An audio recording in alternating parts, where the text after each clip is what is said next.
What do you do when you are the fluffiest of fluffy people and clothes just don't fit right? If you're like me and you struggle to cover the fluffiest booty in the land, plus your shoulders are very narrow, well then you alter what you have. This top is comfy and covers most of the fluffy booty. I like the color, but I can't keep wearing it like it is. The neckline's too wide and low and shows my bra in front and back, and it never stays on right. My preferred fix is to take in the front middle neckline.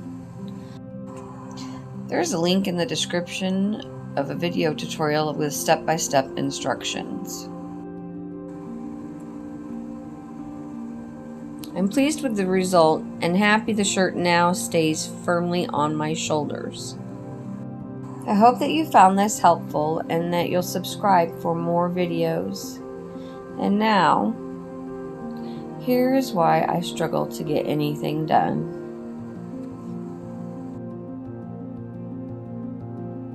Okay, so in order to figure out what I'm going to do, I just basically put a basting stitch in the neckline from hem to hem, and I don't know if you can see or not that it pulled.